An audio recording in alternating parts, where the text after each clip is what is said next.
kepada pimpinan Komisi 4 DPR RI dan juga Menteri Kehutanan beserta jajaran, fraksi Nasdem mendukung Kementerian Kehutanan untuk meningkatkan produksi hasil hutan dan hilirisasi industri di tahun 2025.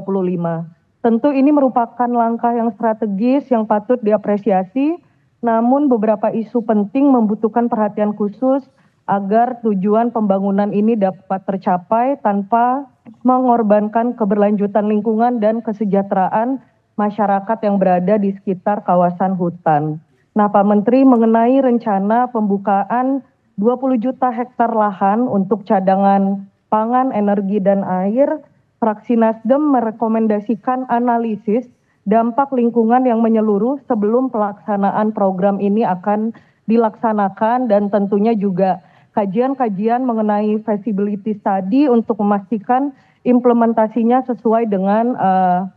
prinsip sustainability. Lalu ada beberapa pertanyaan yang dititipkan terhadap saya. Yang pertama, mengingat target nasional dalam pengurangan emisi karbon sebesar 31,89% pada tahun 2030 melalui kontribusi NDC, Nationally Determined Contribution, bagaimana Kementerian Kehutanan memastikan bahwa pembukaan 20 juta hektar hutan ini tidak menghambat pencapaian target, khususnya dalam pengelolaan lahan gambut dan hutan lindung yang memang rentan terhadap kerusakan ekosistem. Lalu dengan meningkatnya ancaman terhadap keanekaragaman hayati akibat rencana pembukaan 20 juta hektar hutan, apa strategi konkret dari Kementerian Kehutanan untuk menyeimbangkan kebutuhan pembangunan ekonomi ini dengan perlindungan ekosistem dan keanekaragaman hayati. Lalu yang tadi sudah disampaikan juga oleh senior-senior kita bahwa kita memang tahu konflik tenurial ini adalah konflik yang selalu terjadi di setiap daerahnya, khususnya dapil saya ini salah satu daerah yang rawan konflik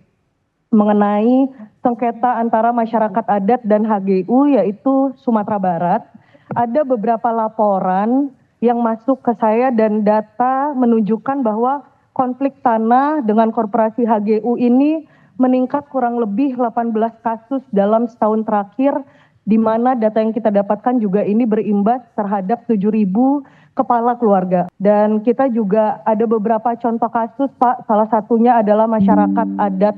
Kapa dengan PT PHP, ada juga PT PN 6 dengan masyarakat yang ada di Pasaman Barat, dan masih banyak lagi. Untuk itu saya menyarankan evaluasi mendalam terhadap perpanjangan HGU-nya, Pak, dengan mengintegrasikan kriteria sosial lingkungan, di mana kita juga berharap agar ini dampaknya, manfaatnya tidak hanya dirasakan oleh perusahaan, tapi juga masyarakat lokal, karena setiap saya balik, setiap saya reses, ini selalu menjadi keluhan masyarakat. Ya, seperti biasa mereka tidak merasa ada manfaat yang langsung dan merasa bahwa adanya perusahaan di sana banyak sekali ketidakadilan yang terjadi di tengah-tengah masyarakat. Lalu mengingat adanya konflik tenurial ini selalu ada tumpang tindih kewenangan antara Kementerian Kehutanan dan Kementerian ATR BPN,